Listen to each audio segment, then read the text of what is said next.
Taraji P Henson returns to host the show, and this year's theme was Kings and Queens. Specifically the Kings, since last year honored the Queens. Lizzo opened the show, kinda saw that coming, and she picked up where she left off in 2019 by playing the flute and wearing a disco ball. The first award of the night was the Female R&B Pop Artist Award, and that award went to Jasmine Sullivan for last year's Hotels Works. Jack Harlow then performs, making all the black women moist. A wild Lil Wayne appears, and I guess he and Brandy entered their quote-unquote beef. Best New Artist was the next category given out, and last year's nominee won. Kirk Franklin and Maverick City performed next to give us a little bit of that Jesus. Best Collaboration went to Essence, but with the Justin Bieber version, and I've said it before and I'll say it again.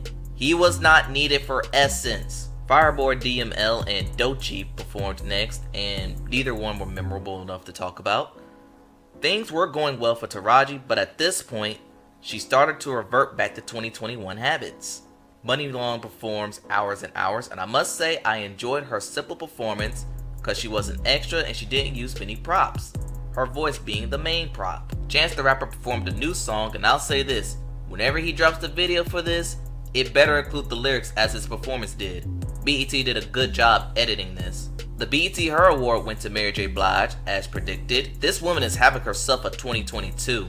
Ella Mai performs DMFU with a cameo by Babyface and Roddy Ricch, and I don't know if it's me, it was supposed to be better than what it was. The Best Male R&B Artist was received by The Absent Weeknd.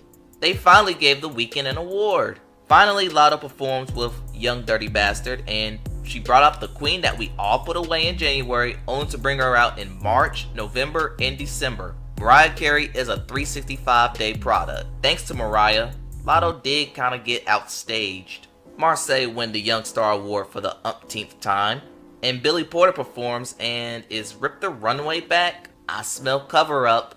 Now it's time for Sean Love Diddy Puff Diddy Daddy Combs. The tribute started off with 704's own Jodeci, and they did Come and Talk to Me.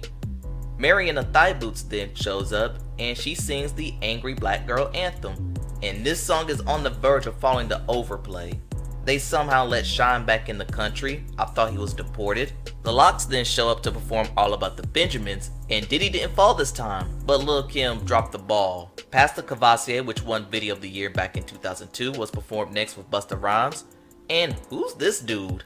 Bryson Tiller was next, he was not needed. And the tribute closed out on Diddy performing I'll Be Missing You. May Kim Porter, Andre Harrell, and Christopher Wallace all rest in peace. Somewhere Mace is triggered. And what's Kanye, or Ye, doing here? But he gives a 3-hour speech about how his relationship with Lovey Combs. And with this 30-minute saga now over, Chloe Bailey finally takes the stage to perform her new single Surprise and Treat Me. I just wish she showcases her singing more than her rap singing thingy that she does. And last but not least, Giveon took the stage, and he had massive technical issues. And I've been trying to hold my tongue for the longest, but whoever oversaw the teleprompter needs to be fired. The final award received that night was for Album of the Year, and it went to Silk Sonic, and I'm okay with this. All I'm gonna say is that at least it was better than last year's show, but Taraji P Henson was still not that good. I also feel that this show dragged on for too long.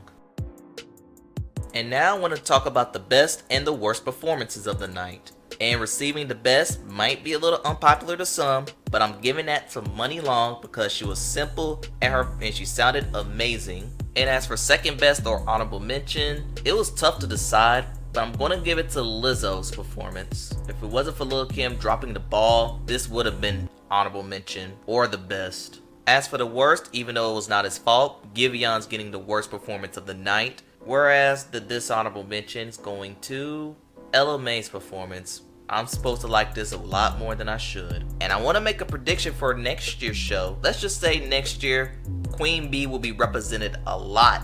And on that note, I'm going to end the video right here. Tell me your thoughts about the 2022 BET Awards in the comments below.